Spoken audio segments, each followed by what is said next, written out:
loolu bu amatul daanaka dafay jël li nga xam ne nag moo di décret daal di koy remplacer ak keneen te loolu dinañ ko daal di waxtaanee maanaam crise moom bu demoon ba am dafay daal di jiital li nga xam ne nag moo di intérêt askan wi. voilà voilà le mot de trop. voilà le mot de trop.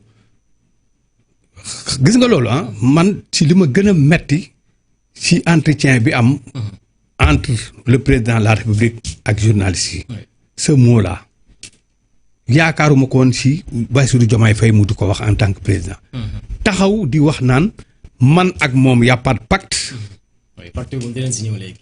taxaw di wax naan man ak moom certes amul crise institutionnelle mais bis bu ma toogee ba nga xamante ni man kii sutuma si kii yooyu. amatuma si moom confiance. décret moo ko fi tegoon décret laa ko fi damay jëlaat décret génne ko. yow xanaa moom dafa fàtte ne Ousmane Sonko parti bi nga xamante ni ñoom ñaar lañu bokk moom Bassirou Diomaye Faye parti bi ñu bokk muy Pastef parti boobu xanaa moom dafa fàtte ne parti bi aussi dafa am ay charte yu leen tënk. dafa am ay charte yu leen tënk. dafa am ay charte yu leen tënk ba si même leur choix dafa am ay charte yu leen tënk. dafay am congrès.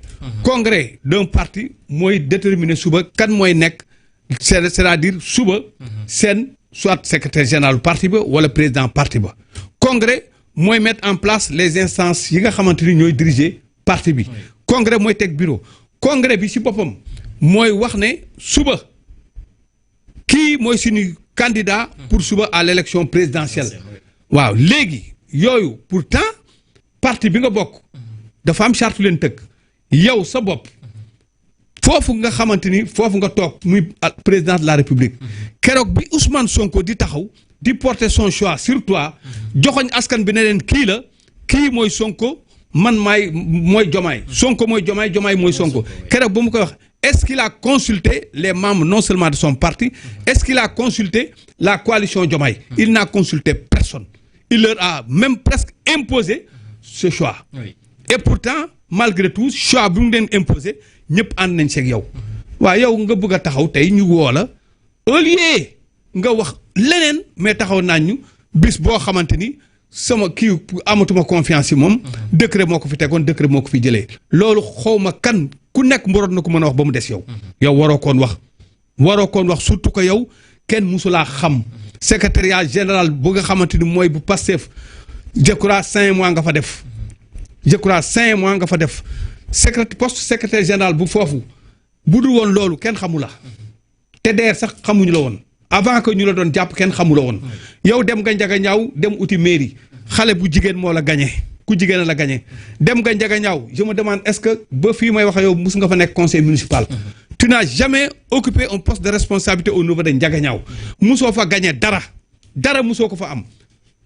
à part ça musoo fa am dara lu dul poste secrétaire général bu Pastef à part ça musoo ko def dara pourquoi venir ba à la présidence taxaw war a am beneen discours contraire samedi passé balancé naa la fi benn audio boo xam benn entretien boo xam mooy dernier entretien bi mu defoon mais la mu ci waxoon dégg nga ko avant boobu am na leneen lu mu fi wax kii nga xamante ni toog naa 10 ans di ko jéem a porter au pouvoir mënuma ko si espace yu 10 jours mu teg ma bu ma ko amee comme premier ministre lan laay wax. j'ai le meilleur premier ministre de l'Afrique yaa ko wax. wax yooyu mi ngi fi tegee premier ministre bi mu am dama ko wax ne ko bu mu sax di lorñe fauteuil bi ne ko ne jàkk. waaw fii nga xamante moo fi toog man place am munoon na fi toog suba. moo fi waroon toog kii moo mu porter au pouvoir. kii si boppam. bul yaakaar ne suba dinañ am problème man ak yow bis bu ñu naree am problème ci politique je préfère laisser la politique bàyyi ko. yooyu yëpp yaa ko fi wax mi ngi fii tegee. moo doon sa discours.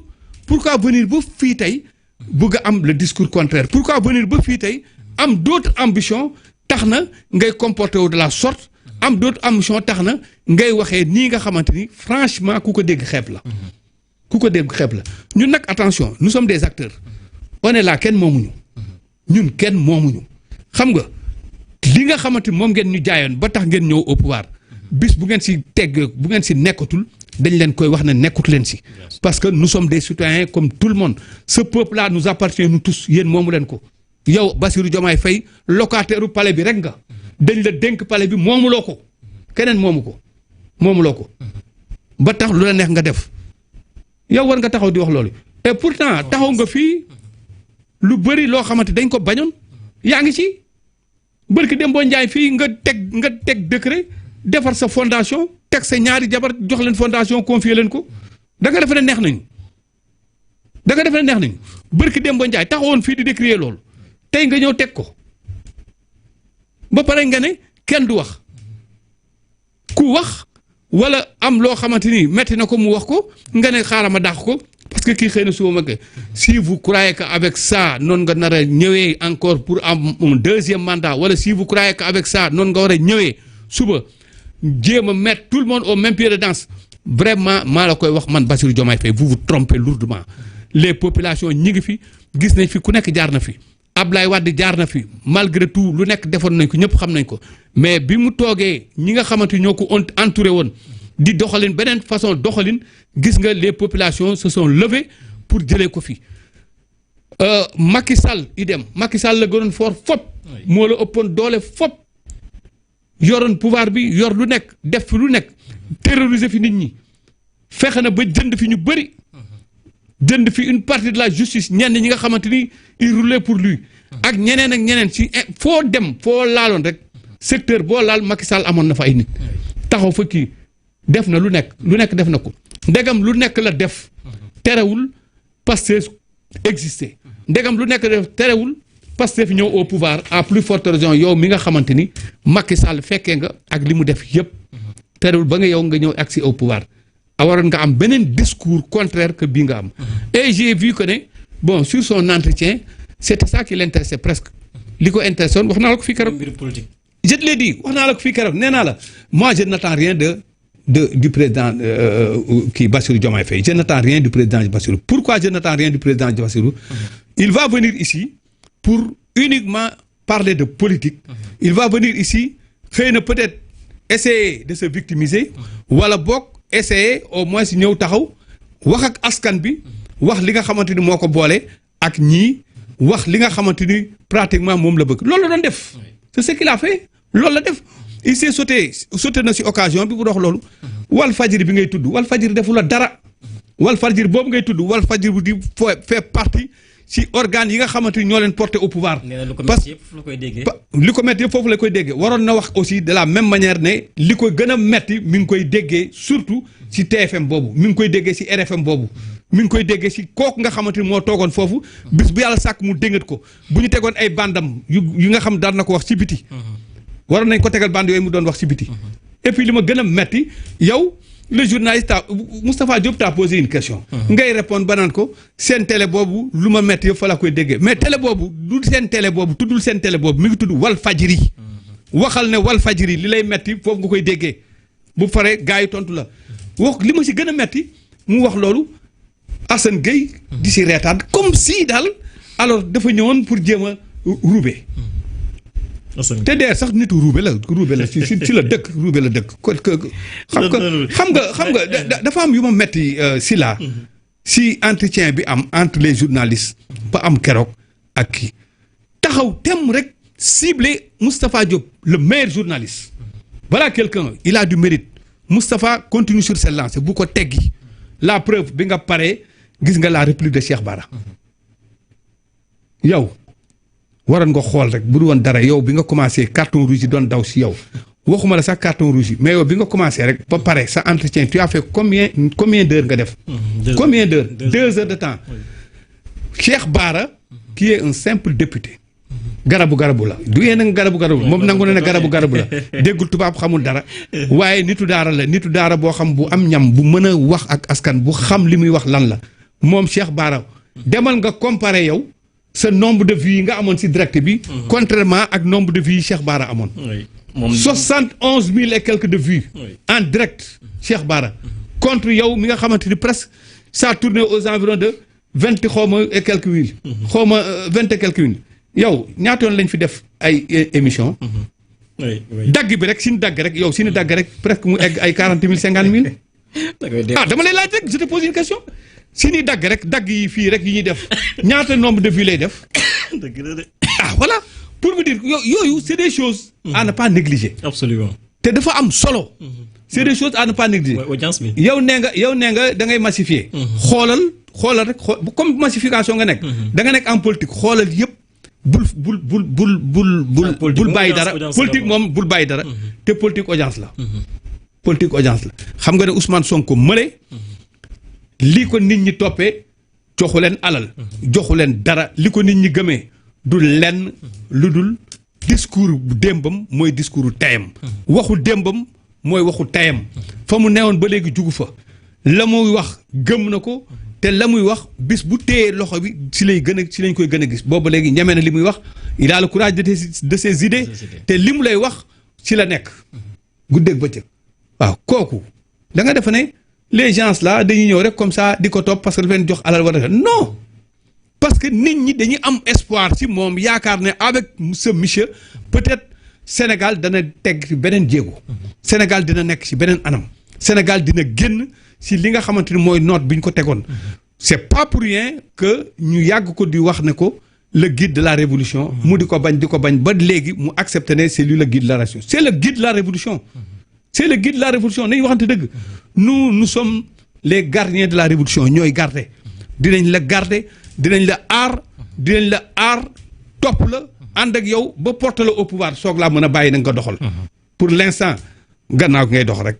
nee na il va faire 2 ans il va faire ses 2 ans bientôt il va faire ses 2 ans de bilan. oui loolu dinañ si ñëw léegi mais aussi président moom nee na dafa am leen loo xam ni peut-être xaw na ko jaaxal mooy ministre yi nekk ci li nga xam ne nag moo ci plateau yi di défendre candidat à la présidentielle ki nga xam ne nag moo di le premier ministre Ousmane Sonko te moom daanaka mandaam xaajagul sax maanaam mi ngi toll ci li nga xam ne nag moo di 2 at.